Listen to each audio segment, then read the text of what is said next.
Makanya harusnya aktivitas politik itu mencerdaskan rakyat ya. Harusnya. Bukan dalam rangka meraih dukungan. Setuju.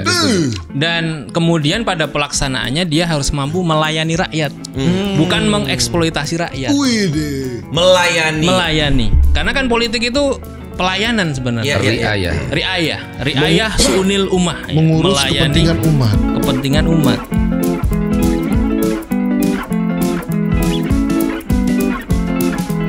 Tapi itulah maksudku, sejauh itu kita masyarakat umum dengan calon wakil rakyat kita, di mana kita tuh memimpin orang yang kita nggak kenal, yang nanti mereka akan mewakili suara kita, kepentingan kita, gitu loh. Bahkan kita nggak tahu dia juga nggak tahu kita. Bagaimana bisa dia mewakili suara kita kalau kita juga nggak kenal? Bener sih. Begini ya, aku kenal sama Fuad harus deket banget dulu, baru tahu kalau Fuad tuh ada masalah apa. Baru tahu ternyata Fuad tuh kebutuhannya apa, dan itu butuh proses panjang. Gimana ada orang tiba-tiba datang ke sini, Mamang Gojek nganter kopi, harus mewakili semua keluh kesah Fuad. Pasti nggak tahu gitu loh. Makanya ini PR banget para caleg itu. Dan nggak ada forum ya, nggak ada forum Ada di mana dia menjelang menggali. pemilu doang. Ada menjelang pemilu. Aku baru tahu ada kayak gitu kemarin tuh. Datengin di tempat kita kan, terus aku bilang, oh jadi ada beginian ya. Jadi selama ini segala hukum yang ditok palu di atas itu suara siapa? Maksudnya gue gak pernah ikut-ikutan ini. Perasaan gue gak terima ada hukum begitu. Kok tahu-tahu legal? Maksudnya kayak, ngerti gak sih? Terus itu suara siapa? Gue bertanya-tanya loh itu. Nah maksudnya kalau audiensi ini ada terus sih oke lah. Berarti emang kemarin rapat. Cuman mungkin suaraku gak didengar aja. Tapi kan setidaknya diajak kenapa? Itu kayak, kok tahu-tahu legal aja. Gitu kayak gitu loh. Iya makanya. Makanya yang perlu dihitung adalah kira-kira biayanya berapa itu untuk kampanye gitu. Jadi itu bagian dari investasi. Pertanyaannya dari mana? Investasi politik gitu ya. Nggak tahu ya, entah kenapa pas mau mendekati pemilu baru muncul semua caleg-caleg yang katanya ini tokoh masyarakat segala macam. Tapi di luar itu tuh nggak kedengeran. Kalau yang tokoh masyarakat harusnya di luar pemilu pun memang menjadi tokohnya para masyarakat. Iya sih. Harusnya gitu. Nanti di mana masyarakat lah nih, kami ini ada yang sudah menjadi tokoh bagi kami loh. Kalau di desa-desa tuh kan ada kayak umak, nenek, kakek, siapa pokoknya tokoh-tokoh adat yang memang sehari-hari memang tokoh adat masyarakat. Kalau dalam bahasa Islam dulu itu ahlul halli wal aqdi. Jadi memang orang yang berpengaruh di masyarakat. Jadi memang dia memang mewakili masyarakat karena masyarakat setuju dengan apa yang dia pikirkan dan masyarakat ngikut dengan apa yang dia bawa. Iya, karena ini kayak musiman gitu ya. Musiman tiba-tiba dia agamis ya karena sering tuh jadi ke pesantren, sering tuh jadi ngasih-ngasih bantuan. Dan selalu gitu. Mendadak, Tat. Kalau mungkin dia mencicil itu 5 tahun, aku mungkin masih respect lah. Setidaknya tuh dia niat gitu untuk mempersiapkan betul-betul gitu.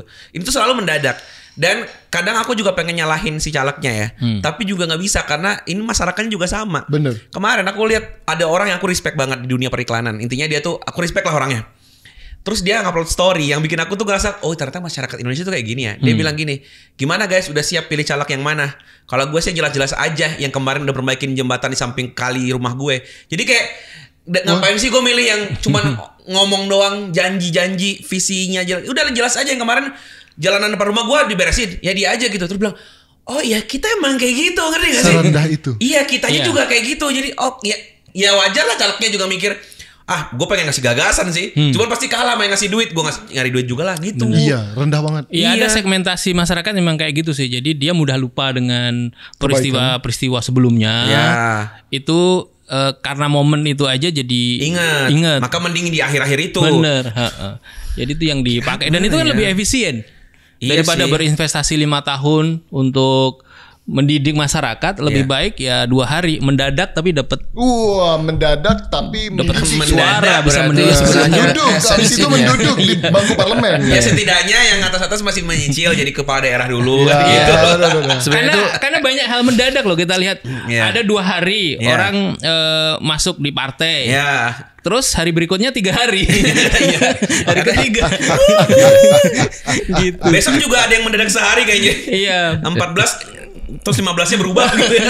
Jadi mendadak aturannya berubah sebelum detik-detik akhir gitu ya. Betul. Ada nggak yang bukan lagi mendadak seperti itu, tapi ketika sudah jadi suara, nah di perjalanan perhitungan suara itu ada kecelakaan mobil jual beli suara gitu. Iya mendadak ada, menurutku bisa jadi banget. Dan itu isunya kan ada. Isunya ada dan kan nggak mungkin ada isu kalau nggak ada kejadiannya gitu.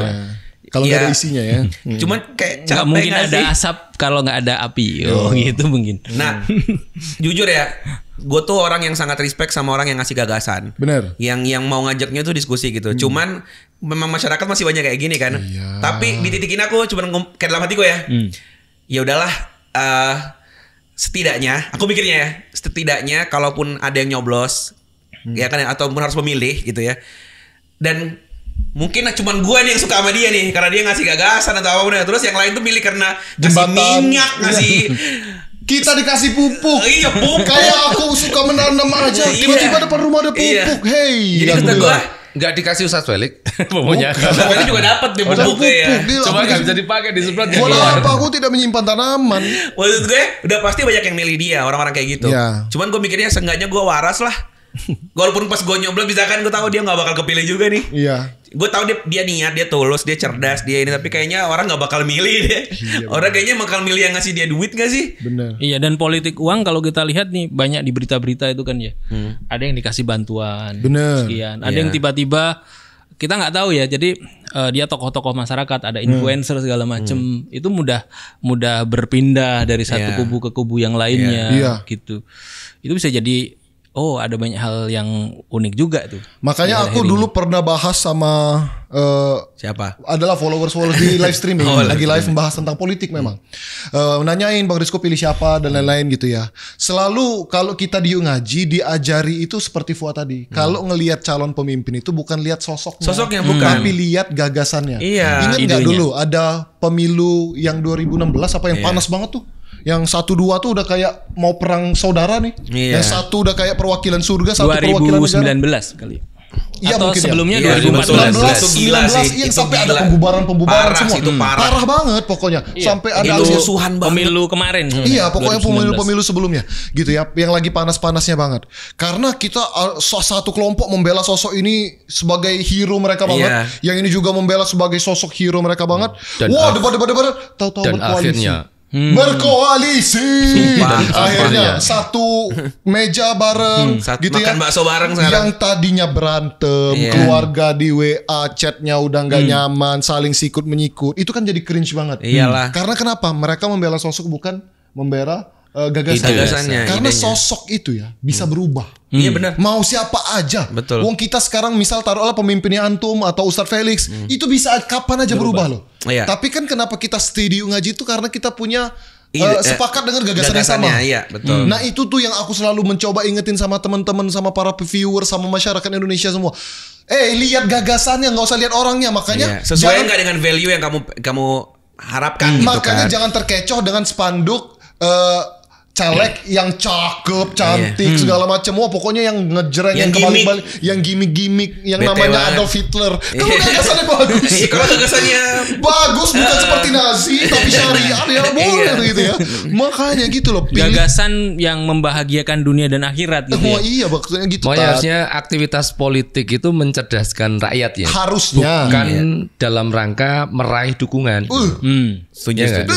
Dan kemudian pada pelaksanaannya dia harus mampu melayani rakyat, bukan mengeksploitasi rakyat. Melayani. Karena kan politik itu pelayanan sebenarnya. Riayah sunil ummah. Mengurus kepentingan umat. Jadi kepentingan apa aja nih? Itu ide sebenarnya kan, gagasan. Iya. Siapa nih yang sekarang bisa kayak gitu? Berarti kan itu gagasannya. Iya. Iya benar sih. Dan mengurus dengan cara apa? Itu juga penting. Tidak hanya sekedar memilih pemimpinnya doang, tapi nanti kalau seandainya dia terpilih sebagai pemimpin, dia mau mimpinnya kayak gimana nih? Iya, dengan gaya seperti apa? Bahkan banyak loh yang misalnya ikut nyoblos dan ternyata nggak tahu nyoblos itu dia memilih orang dengan tugas apa nanti. Iya loh. Iya enggak? Aku Coba tugasnya apa yang kita coblos? Nggak tahu. Iya benar. Misalnya nanti milih gitu. DPR tugasnya apa aja, tahu nggak gitu? Iya. Dan itu yang paling konyol. Kemarin aku nonton kan yang di Najwa Shihab, itu kan ada dia undang anggota-anggota DPR tuh, yang calon. Kemudian dia pada ngomong lah suka dukanya kampanye. Yang ada yang nanti curhat-curhat, yang rakyat curhat, terus nanti dikasih bantuan, yang kayak itu lah ngasih pupuk, ngasih apa. Terus Najwa nanya kan, padahal itu kan bukan tugas lu.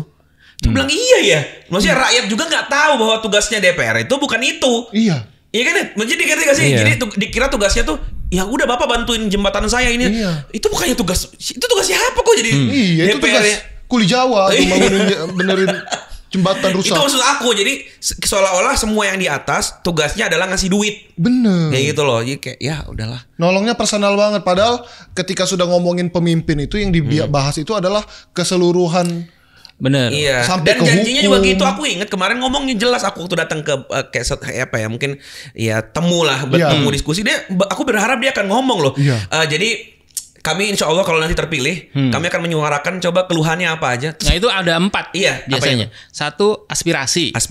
Aspirasi itu mengambil pendapat dari masyarakat, keluhannya apa, kebutuhannya apa, masalahnya apa, untuk ke atas aspirasi. Yang kedua segregasi. Jadi yang sudah diambil tadi itu diperjuangkan. Terus yang ketiga itu adalah legislasi. Legislasi itu membuat itu semua menjadi bentuk peraturan. Yang keempat edukasi. Nah, kebaikan-kebaikan yang ada, kemudian melihat masyarakat seperti itu dirubah gimana supaya baik. Sebenarnya kalau legislatif 4 itu biasanya. Dan itu nggak ada donasi kan? Legislasi apa nggak ada donasi? Nggak ada donasi. Dan ya semuanya akhirnya dipersempit jadi itu. Contohnya nih ketika Pak aku mau kemarin ada yang ngomong ya, aku protes nih. Jalanan di daerah sini tuh sempit sekali. Butuh perluasan. Harusnya kan dilakukan itu kan. Aspirasinya diambil, diperjuangkan, dijadikan hukum gitu ya. Sehingga ada aturan sehingga jalanan bisa diperlebar misalkan seperti itu. Yang terjadi adalah ngeluarin uang sendiri. Terus tahu-tahu ngelebarin jalan. Maksudnya jadi itu jadi pertanyaan kan. Iya, itu tapi belum tentu juga itu uangnya sendiri loh. Lah makanya itu aku jadi bingung kayak kenapa jadi begini, dan itu rata. Hampir semua kayak gitu terus kayak lo kok gini sih jadinya, akunya jadi ilfil. Jadi cuma 2 jadinya. Donasi sama publikasi ya. Donasi sama publikasi. Bener. Dan rakyatnya juga senangnya gitu. Gimana sih gue ya Allah. Rakyat, makanya rakyat yang itu tadi sebenarnya bisa dilakukan oleh eksekutif. Kan ada eksekusi itu. Tapi gitu, pada saat dia memerintah. Betul. Bukan pada saat sebelum. Aneh juga sekarang belum memerintah tapi sudah bagi-bagi gitu-gitu, sudah melakukan aktivitas eksekusi tadi. Itu yang menjadikan aku ngerasa andai kata aku mau berjuang nih, let's say aku bilang Mas Fuad udah maju aja deh, kita percaya kok sama lu dengan gagasan-gagasan lu, gue mau maju, gue mau bilang apa nih aspirasi lu yang mau gue perjuangin, nanti kalau gue naik gue perjuangin, sambil ngomong semua orang noleh ke sono yang lagi bagi-bagi ini bagi-bagi itu kan, gue jegehnya kayak gue kayaknya harus bagi-bagi juga. Yang tadinya niatnya udah mau sesuai jalur nih, akhirnya ke bawah ngikutin arus yang sama.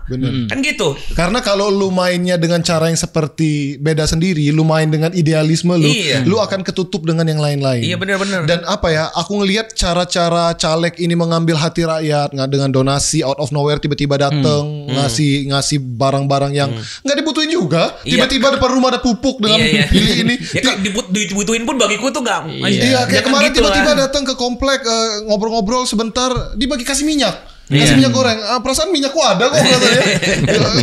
Nggak butuh juga, kita cuma butuh diskusi. Lah ya. Boleh lah ya. Kita diskusi tentang aspirasi dan lain-lain, bukan butuh minyak gitu ya. Betul. Nah, tapi seolah-olah untuk mengambil hati rakyat, shortcutnya itu harus dengan materi. Iya, dan itu nyakitin. Karena sekian kayak sejam sampai 2 jam kita tuh ngomong. Terus dia iya, oke, makasih ya. Terus tiba-tiba dibagiin. Maksudnya nggak didengar, nggak benar-benar didengar. Itu kerasa banget. Tahu nggak? Menurutku ya, yang harusnya sadar itu bukan calegnya sih, tapi masyarakatnya. Setuju. Lu ngasih kepercayaan lu 5 tahun, which is 365 hari kali 5 nih. Udah berapa 5.000 hari ya. Hanya diganti dengan sebotol minyak. Dan itu kepentingan lu selama 5 tahun, hidup lu, keluarga lu, itu seharga sebotol minyak. Gitu loh. Dimana nanti lu dikasih sebotol minyak goreng, lu kasih suara ke dia, dia memimpin dan ternyata tidak amanah, korupsi. Bukan hal yang asing kita ngelihat.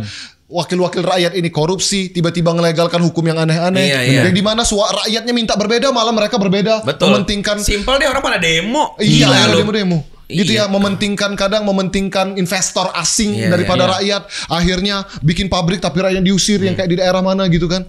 Itu coba lo, mereka naik itu kan karena lu yang pilih, karena kita yang pilih gitu loh. Makanya para pemilih ini sudah harus cerdas, pemilihnya. Jangan sampai hanya sebotol kopi, setetes susu, gitu ya. Sebongkah berlian. Mending lah kalau dalam fikih itu pemilihan itu adalah akad wakalah. Jadi kita mewakilkan tanggung jawab kita sebuah urusan kepada orang lain. Artinya sebenarnya ketika kita mewakilkan sesuatu kepada orang lain itu nggak berhenti sampai kita mewakilkan itu, tapi sampai pada orang itu mengerjakan apa itu masih menjadi tanggung jawab kita. Dia harus kasih kayak LPJ gitu ya, laporan pertanggungjawaban gitu ya. Jadi walaupun di kotak suara itu hanya beberapa detik mungkin ya, tapi beberapa detik itu akan kita pertanggungjawabkan terus menerus tuh sampai 5 tahun ke depan, bahkan efeknya ke depannya. Iya. Wah. Gitu, itu yang menjadi kita harus berhati-hati ketika kita menentukan pilihan. Karena tanggung jawabnya nggak hanya 5 menit pada saat kita memilih. Iya. Tapi jauh setelah itu, mungkin dia setelah itu menentukan kebijakan sesuatu yang merugikan masyarakat misalnya. Nah, itu termasuk tanda kutip ya tanggung jawab kita juga ya. Kita punya andil di situ. Oh my god. Karena itu tadi ada wakalah di situ. Oh, pantas aku pernah dengar salah satu kajian gitu yang bilang nanti ketika pemimpin atau orang-orang yang di atas itu ditanya di akhirat, kayak kenapa kamu ngelakuin ini, kenapa ngelakuin itu, terus dia akan bilang, ya gue dipilih. Iya. Nanti gak sih kayak ya kan mereka yang mau, mereka kayak nggak harus nunggu sampai akhirat. Kalau ada masalah-masalah misalnya lagi ada perdebatan gitu, kemudian muncul kebijakan baru, itu kan sering kali yang muncul itu kan Anda yang milih kami. Gitu kan, kamu yang memilih dia. Dibalikan. Gitu. Oh iya, waktu di debat-debat benar. Kalau mau berubah tunggu 5 tahun lagi. Waduh, nanti jangan sampai milih yang kayak asli, gitu. Itu aku ingat banget, itu waktu di Mata Najwa ada di dialog politik gitu, terus kalimat itu keluar tuh. Dan begini kan polanya setiap 5 tahun terulang kan? Lagi, terus nanti lupa lagi toh. Panggung yang sama dengan pertunjukan yang sama, tapi kemudian rakyat lupa lagi kejadian yang sudah terjadi 5 tahun yang lalu gitu. Makanya PR edukasi tadi yang Antum bilang dari 4 tadi itu tuh harus benar-benar digencarkan supaya, maksudnya sampai kapan sih mau digini-giniin terus gitu loh, tiap pemilu ketipu lagi, lagi. Tahu nggak sih, kita sering banget bahas tentang rumah tangga. Kamu tuh lebih baik menunda nikah daripada nikah dengan orang yang salah. Termasuk lebih baik kita berhati-hati total daripada salah milih pemimpin loh. Iya, benar. Gitu loh. Jadi harus benar-benar digali lagi, dikaji lagi efek sampingnya seperti apa, tanggung jawabnya seperti apa. Jangan sekedar kalau beriman pilih dia, nanti dulu iman apa ini? Nggak ada dalil. Kalau kamu cinta NKRI pilih dia, jangan klaim-klaim dulu. Kita lihat secara gambaran besar. Ada juga yang bilang ini sudah urusan akidah ini. Waduh. Akidah itu kan urusan keyakinan beriman nggak beriman. Waduh. Ya berarti kalau gitu PR-nya menjelang pemilu ini apa aja nih? Kalau dari gua sih tadi ya, berarti pemilihnya kita cerdas. Semua harus cerdas. Please nggak usah ributin gimmick. Misalkan nih lo nemu orang yang lo nggak terlalu suka dia, terus lo nemu kelakuannya aneh gitu, menurut gue sih nggak usah jelek-jelekin. Be aja. Iya, begitupun lo lihat ada orang yang gimmicknya lo suka, nggak usah dipuji-puji, nggak usah didewa-dewain. Kalau idenya bagus, bolehlah lu suarakan. Idenya ya. Kalau idenya kan, wah ternyata dia tanda kutip dia punya gagasan seperti ini. Terus lu mau share ke orang, menurut itu lebih baik daripada lu nge-share gimmicknya, ngerti gak sih? Kayak wah masya Allah dia abis nyumbang ini berapa? Ngapain? Bahkan kalau nyumbang oke lah, itu ada kebaikan sosial. Kadang gimmick-gimmick yang cuma atas panggung joget kayak nari-nari, kayang lah, selepat-selepet lah segala macam. Maksudnya itu nggak itunya. Kita tuh butuh itu nggak salah sih. Nggak salah. Bukan itunya yang kayaknya. Kita tuh mau nyari pemimpin, bukan nyari penghibur loh. Jadi kalau lu mau share lah yang gagasannya gitu. Begitupun kalau lu ngerasa emang gak setuju, jangan lu hina tadinya, misalkan fisiknya. Fisiknya. Masa dia begini sih, masa dia begitu gayanya gini, sampai disama-samain sama hewan lah. Banyak loh sekarang musik kayak gitu kan. Menurut gua nggak penting. Kalau emang gak suka, bilang sorry, gagasan lu salah, atau mungkin gagasan lu gak bagus. Kayak kalau gue lihat sekarang debat capres, habis debat ada tuh kata dan fakta. Nah itu mending tuh begitu. Jadi dia ngeritiknya tuh, lu ngomongnya gini, faktanya tuh fakta gini. Nah itu mending daripada lu ngina-ngina gaya gimmick yang di panggung. Ngapain sih? Jangan fanatis buta, apalagi sesama politik. Yang namanya politik itu kan hanyalah namanya siasat-siasat aja lah ya. Siapa tahu nanti 3 ini selesai pemilu berkoalisi lagi kalian. Itu kan yang sekarang bertiga kan kemarin temenan, pernah musuhan lagi, pernah temenan. Itu kan udah bukan 1 kali 2 kali. Iya, ulang lagi. Dan itu korbannya banyak loh. Kayak misalnya kemarin habis perhitungan yang tahun 2019 kan, habis perhitungan suara ada satu pihak yang nggak puas, ya menuduh itu curang misalnya, menduga itu ada kecurangan, sampai aksi, sampai ada yang hilang, diculik dan sebagainya. Waduh. Ada korban sampai sekarang ada yang belum ketemu misalnya. Tiba-tiba di sisi lain tiba-tiba yang didukung dengan mati-matian tadi tiba-tiba berkoalisi. Nah, jadi itu nggak aku sih. Jadi pemilihnya cerdas. Biar nanti mudah-mudahan next year atau mungkin next lagi orang sudah tidak menggunakan cara-cara yang sama karena tahu kita udah terlalu pinter untuk dibegoin. Kalau masyarakatnya pinter, maka caleg ini gitu ya, caleg, capres dan lain-lain, mereka akan menyesuaikan. Ternyata masyarakatnya ini nggak bisa lagi nih sekedar dikasih susu, kasih minyak, harus dikasih gagasan gitu ya. Nah, nanti merekanya juga akan menyesuaikan. Jadi kita lah masyarakat yang harus pinter-pinter dan tugas kita untuk mengedukasi. Kalau tadi kan kejadian-kejadian lucu selama ini kan masih masa pemilu nih. Ya. Nanti ada yang lucu-lucu setelah pemilu berakhir, setelah perhitungan. Kenapa? Kan yang dulu pernah sering muncul tuh. Panas-panasan. Enggak, gagal jadi caleg anggota DPR. Masuk rumah sakit jiwa. Gila. Oh my god. Iya, dan itu berulang 5 tahun lagi. Kita kan jadi tahu ini maksudnya dia jadi calon DPR ini apa? Niatnya apa gitu loh. Iya sih. Sampai segitunya maksudnya ya, sampai kewarasan aja hilang. Dia ngarep banget, sudah berkorban banyak banget. Kalau gagal ini nih kayak gamblingnya dia, hidup dan mati dia. Kalau gua gagal, abis ini gua semua gitu. Dan pemilu itu bukan titik sih. Dia itu sekedar koma aja. Maksudnya kalau kita tadi memahami fungsi-fungsi politik gitu ya, ada edukasi. Ya kita sebagai masyarakat tetap terus melakukan edukasi ya. Edukasi kepada masyarakat. Yang meskipun kedua, sudah berakhir nanti. Iya, sudah berakhir. Misalnya legislasi. Ya katakanlah orang yang sudah ada di duduk di kursi legislator itu melakukan proses legislasi, tapi masyarakat juga harus tetap kritis untuk melakukan koreksi. Koreksi. Kemudian aspirasi. Aspirasi ya tetap harus selalu digaungkan gitu. Supaya tadi tuh frekuensi masyarakat ini jadi lebih bersuara gitu loh. Dia diperhitungkan karena khawatirnya kalau udah pemilu udah masyarakat selesai itu kalau kayak orang dorong mobil mogok gitu. Masyarakat tuh dorong, begitu mobilnya jalan udah ditinggal. Emang ditinggal. Biasanya terbalik lagi kalau bensinnya habis. Butuh bensin. Dorong lagi dong guys. Dan tadi segregasi, masyarakat harus mampu melakukan konsolidasi gitu ya. Maksudnya mengumpulkan kekuatan bersama-sama yang itu diperhitungkan gitu. Karena dengan cara inilah itu ada perimbangan gitu. Jadi kalau kita bicara ada oposisi, nah masyarakat tuh seharusnya kritis dan memiliki kekuatan kalau nanti ada hal-hal yang tidak sesuai dengan kebaikan yang harusnya dijalankan. Dan kalau kembali tadi yang diulang-ulang Mas Fuad bahwa kita harus memang ada penyadaran ke masyarakat. Ini esensinya sebenarnya apa sih? Kalau boleh tadi itu kan menyampaikan yang penting sebenarnya kita harusnya lihat konsep bagaimana mereka itu nanti akan ngurusin umat itu kayak apa.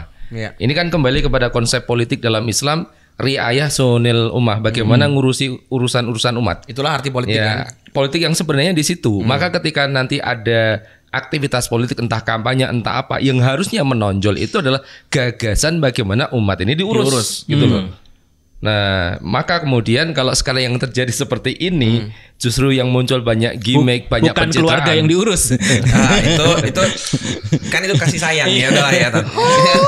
Tapi masyarakat luas. Ya, itu juga masyarakat bagian dari masyarakat. Warga itu. Bagian dari masyarakat. Bagian dari masyarakat. Kasta ternyata. Oke deh.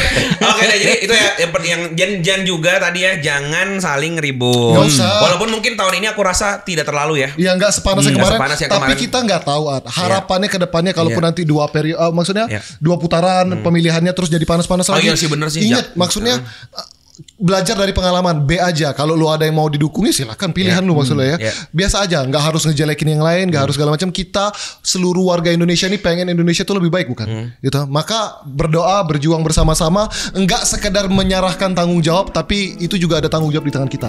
Jadi bukan berarti kita ngangkat pemimpin, kita lepas tangan dari perbaikan Indonesia. Semua warga Indonesia punya tanggung jawab untuk memperbaiki negeri ini, termasuk para penonton. Jadi jadikan politik ini pendewasaan kita bareng-bareng. Betul, bukan hanya milih pemimpin yang cerdas, tapi juga mencerdaskan diri. Kalau begitu saya tidak mau lagi jadi anggota KPP.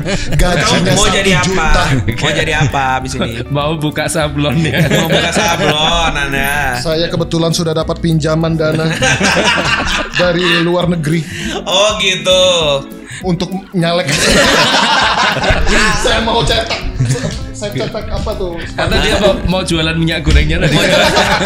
Pengadaan minyak distributor. Oke, makasih semuanya. Sampai jumpa lagi di konten yang ngaji. Dadah. Assalamualaikum warahmatullahi wabarakatuh. Assalamualaikum.